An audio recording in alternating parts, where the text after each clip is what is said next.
नक्की या पावसाचा चालला काय हा?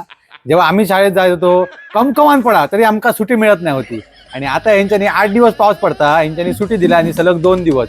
आणि जेव्हा सुट्टी दिला नाही तेव्हा पाऊस थांबलो. सध्या आता पाऊस पोरांची काळजी करता, कारण गणपतीची तयारी करूची या, गणपती बघूक जाऊचे शाळेत, तसे आम्ही जाव.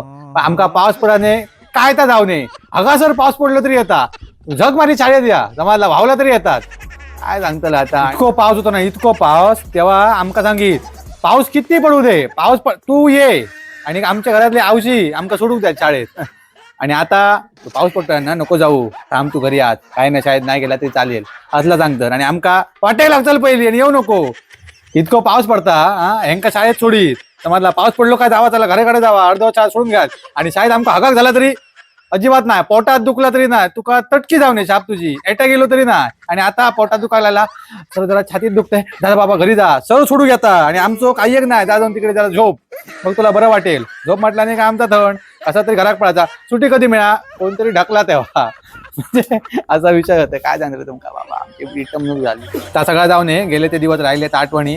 आपलं गणपती बाप्पा जवळ येलो, समाजला तयारीक लागा गणपतीच्या.